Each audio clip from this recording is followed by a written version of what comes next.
Thanks. All right, it's great to be here. Thanks very much. I'm going to take what you might think of as a step back a little bit to talk about health services research and introduce that to you in terms of definition and some examples of what's health services research, what isn't health services research. And I think you'll start to see by the end how this relates to implementation as something that is a little bit different from implementation science, but is very much intertwined and interlocked with aspects of implementation science. So I have no particular disclosures or conflicts of interest to report to you. My goals for today are to define health services research, learn about some key concepts, and consider relationship to implementation. So I think just in terms of simplistic terminology about this, if you can understand what a health service is, you can understand what health services research is. So let me step back and say, what is a health service? And of course, perhaps most of you in this room provide health services and don't need a lot of explanation about that. But even if you provide health services or if you are already conducting health services research, I think it's useful to think about the nature of your work maybe once again as it may relate to implementation. All right, these are some definitions according to the World Health Organization. A health service is a service dealing with the diagnosis and treatment of disease or the promotion, maintenance, and restoration of health. So you may say, oh, I do that. I think that third bullet there may help you think further about what it means for this to be related to research. Service provision refers to the way inputs such as money, staff, equipment, and drugs are combined to allow the delivery of health interventions. So it's a little bit more than just providing a diagnosis or providing a treatment, but really how you're organizing the delivery of healthcare itself that is going to sort of embody the health service. Here you can see some factors needed to improve access, coverage, and quality. You need availability of services, you need organization, and you need incentives for providers or clinicians. Okay, so now you can imagine what health services research is because it's the study of health services. But look at it this way. Health services research refers to the ways in which organization, structure, process, health technology, social factors, financing, and personal behaviors are related to and influence these other kinds of outcomes shown on the right here. Access to care, quality of care, costs of care, and health itself. I'm going to talk a little bit about those four items in a minute. And you can see that health services research can be done at any level, from an individual up to a community, up to a population, and beyond. Academy Health, which is an organization focusing on health services research, policy, and practice, also describes health services research in these terms. What works, for whom, at what cost, under what circumstances. You can see from this that it's starting to touch on implementation a little bit, perhaps, and sometimes the lines are a little bit blurred. But health services research, as distinct from implementation, isn't so much emphasizing and focusing on the implementation process and the adoption and the fidelity as much as these other kinds of outcomes. So it's perhaps a stepping stone or a pathway towards thinking further about implementation. What is not health services research? This is important too. You know, as Brian was talking about, you know, the importance of distinguishing between different kinds of disciplines, because you need to then relate that to the methods and the approaches that you use. Similarly, this is true for health services research. When we talk about basic and clinical research, we're typically not talking about health services research. An efficacy study of a clinical intervention with a clinical outcome is not a health services research study. We don't think of animal studies and bench science studies as health services research studies. In addition, epidemiological studies that may look at the prevalence or incidence of a disease is not a health services research study. However, you could look at the prevalence or incidence of a treatment or a health service itself, and then that kind of reframed epidemiological study might actually be considered health services research. So, let's look just for a minute at some aspects of cost, quality, health, and access, and it'll give you a little bit of a flavor for the kinds of issues and outcomes at hand here. What is access to care? You can see some examples of factors that are important in thinking about access to care. Obviously, supply and demand, the affordability of a health service, the acceptability of a service, and then is it geographically distributed in a way that provides access to people? Patients' knowledge about a health system is also related to access, because if you don't know about a health service or an opportunity, it's very hard to access that unless it happens by chance or somebody brings it to you. Let me move on to costs. The term cost is very sort of loosely used in some settings, and maybe inappropriately so. And cost can refer to so many different things that it's helpful to be explicit what you mean when you're referring to costs. Let me just ask a show of hands from the audience. If you've ever studied costs related to any aspect of your work, raise your hand. Okay, well that's quite a big number there. So think about costs to whom? Who's incurring the costs? Are they private costs? Are they out-of-pocket costs? Is it a public payer that is actually paying for something? Of course, there are other kinds of costs like emotional and psychological costs. So remember to ask yourself, costs to whom? All right, let me go to quality just for a minute. Again, these are really like sound bites, overview issues to get you thinking a little bit more about what all of this means. What is quality? This might be the hardest one, partly because quality means so many different things to different people. Something that is high quality for you might actually not be the most important quality factor for me. But these are examples. Quality often can refer to safety or include aspects of safety, aspects of errors, medical errors, clinical errors, diagnostic errors, therapeutic errors. Adherence to guidelines represents one aspect of quality. And in the cases where there aren't guidelines to tell us what to do, we think about standards of care, which are more commonly adopted and accepted practices among a clinical community. So all of these things relate to quality. There are many aspects of quality that go beyond these issues. And what is health?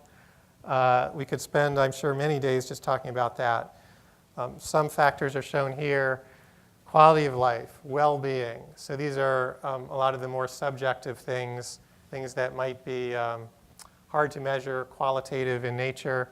We can think of more objective aspects of health, like absence of disease or survival itself. And we could debate about whether these things really represent health or not.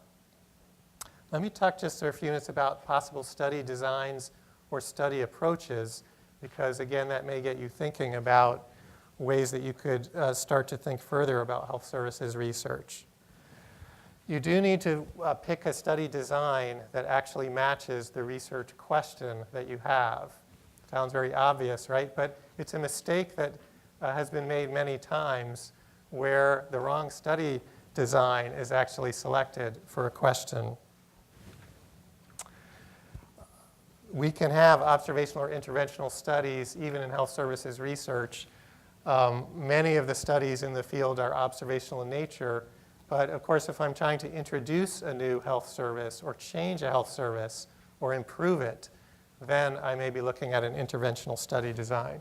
These are examples of very commonly used study designs in health services research, and I'll mention a few of these. A case report or a case series obviously is is an observational study design where you are discussing, reporting, characterizing one or more events that have been observed. This is often used to study small numbers of cases, and it's typically not looking to identify statistical associations, but more to report something new to start to understand what it means. Correlational studies are looking at strengths of relationships among pairs of variables, pairs of factors, and there may be many factors in a correlational study. We're interested in thinking about outliers, and outliers in a correlational study can have an important impact on the interpretation of findings, and thinking about whether the distribution of the results are skewed in some ways and don't represent a normal distribution. In cross-sectional surveys, we're looking at slices of time or windows, typically, where we're trying to assess exposure and disease in a defined population. And this can be used to assess prevalence. It could be the first step in a cohort study that gives me some initial data and findings, maybe raises some new research questions. A case series and a cohort study are similar, but they do have some important differences. Of course, in both a case series and a cohort study, you're looking at a population that has experienced something in common in terms of either an exposure or an outcome. But you can see some of the important differences here. In both a case series and a cohort study, there's an outcome. There is often an exposure. You can think of an exposure as a predictor variable of some kind. It might be a treatment. It might be some other factor in a person's life. And a case series may or may not actually have an exposure. The basis for sampling is where we have the main difference. In a case series, what defines the case series is an outcome. And that's the thing that actually is common for all of the participants in a case series. In a cohort study, it's the opposite. What a cohort has in common in a sort of traditional cohort study is that they have a common exposure or a common other factor that has led to an outcome. And the outcomes may vary across the cohort. And so most typically, we're interested in understanding the relationship between the exposure or the predictor and the outcome. You have access perhaps to many different kinds of data. You may, in your current studies, be in the position where you're collecting primary data. You're doing direct interventions. You're gathering data about your own clients or patients. There's so many other kinds of data sets. It's important to think about them and useful. There could be administrative data that come from claims or government sources or payers about your clients. There could be other kinds of clinical data from medical records about your clients or study participants. There could be study registries, public health data, death data, and even databases that have been collected and saved to be reused for multiple research purposes.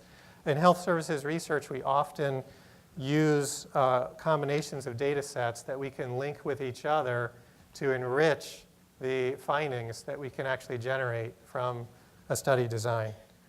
Let me give you a couple of examples of health services research studies from the literature. I'm just going to show you snapshots of these, and some of them might not actually be health services research.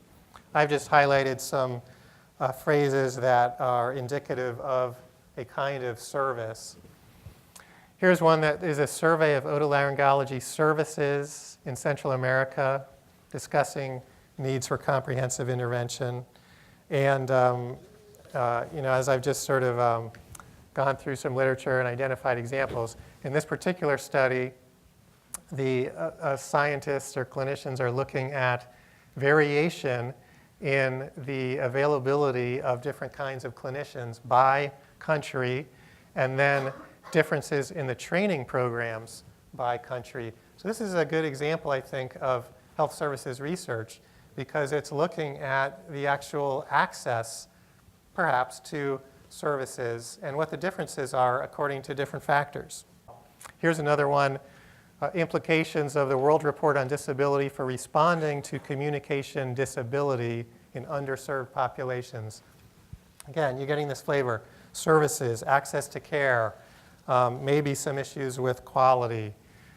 Another one, 20-year view of hearing characteristics and audiologic practices before and after newborn hearing screening. Right, hearing practices and so on. Another one, mining and analysis of audiology data to find significant factors associated with tinnitus masker. Now this one I can't tell from looking at the title.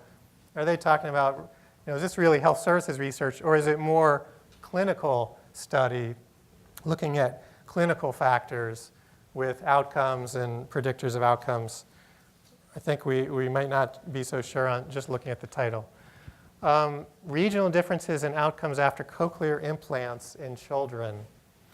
So there again, maybe I'm not sure. If they're looking at the efficacy of the implant to improve understanding of speech, I would say that's not really a health services study. That's more of a clinical research study, looking at a clinical outcome.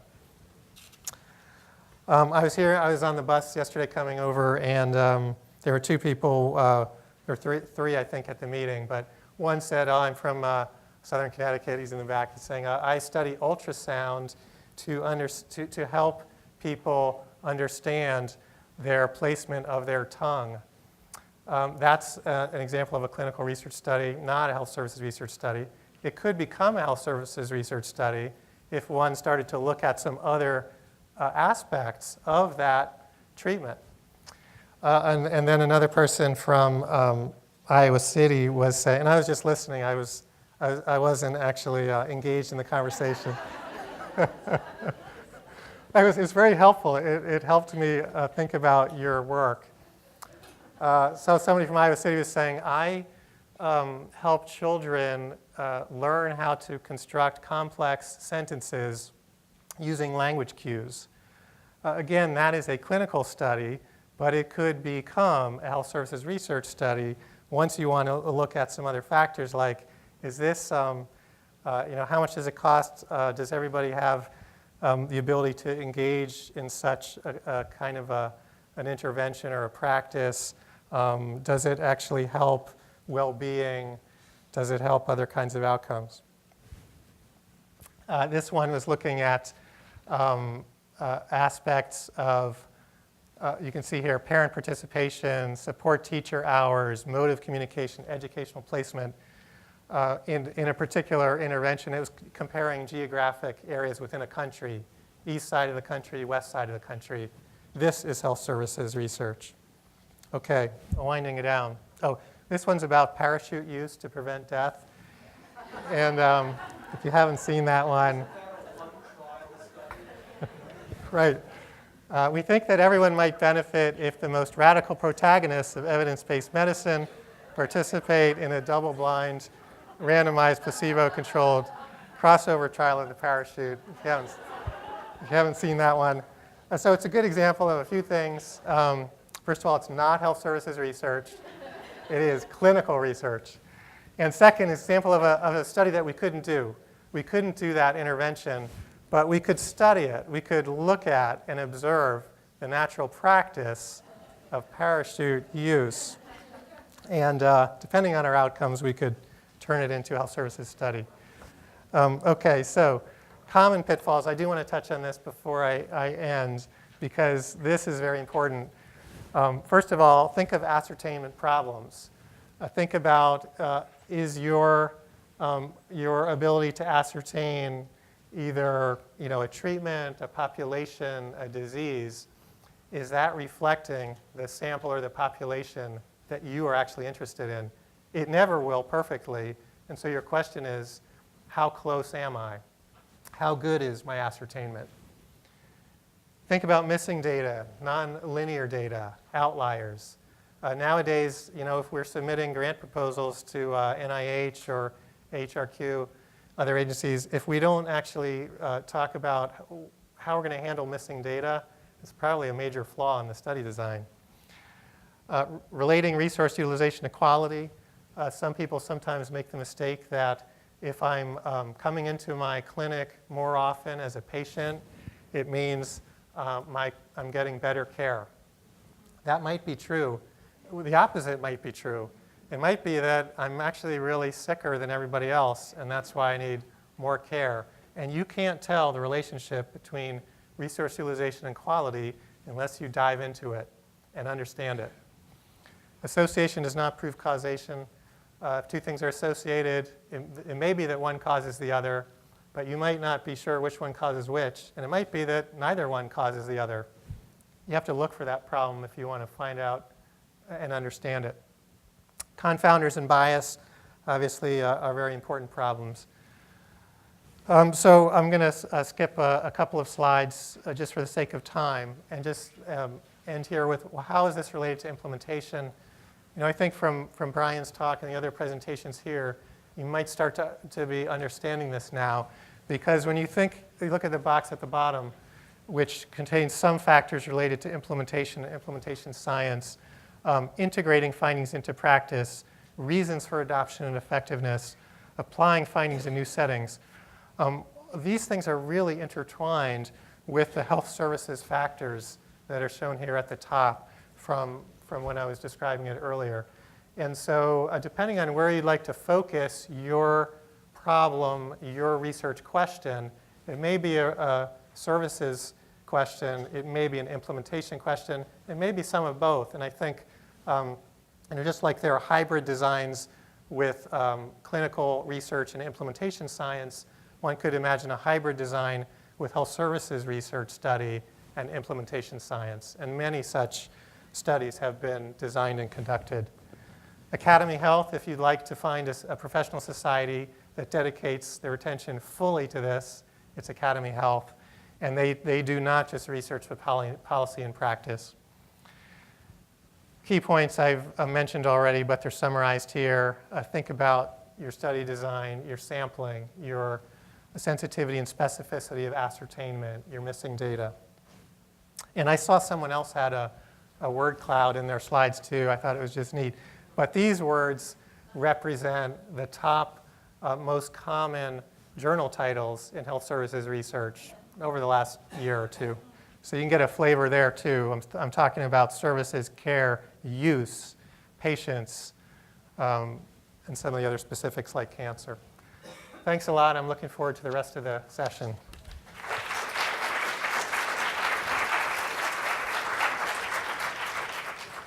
Great, thank you very much. We have a few minutes for questions before lunch. Kathy Yarkston from University of Washington. One of the things that ties our hands behind our back when you look at big databases is that people don't ask about communication problems in those databases, like the Medicare beneficiary, whatever, survey. How do we change that? Because, you know, we know that there are lots of people with communication disorders. We know they have a complex constellation of things going on, but the databases don't let us look at it. Yeah, that's a great question. It's a very complex question because whether that information is considered valuable for inclusion in that database depends on the purpose of the database from the beginning. In other words, if it's a database used to account for reimbursement for Medicare beneficiaries, and reimbursement is not tied to whether I ask the patient about communication, it's not going to happen, right? And similarly, for so many other conditions, I work in the geriatrics field, and there are so many important measures of geriatric function that are not represented in our day-to-day databases that we have to find other solutions. So one approach is, okay, I'm going to create a new database and I'm going to link it to the one that I need the other data out of. Another is you go to the sort of parent organization of this database and discuss what the value proposition is and whether it makes sense to try to actually change the way that database is being organized. That may be either difficult or very difficult, depending on your circumstance. But it has been done. It has been done. I don't want to discourage you from doing it, just to say, put some energy behind it. Okay, thanks.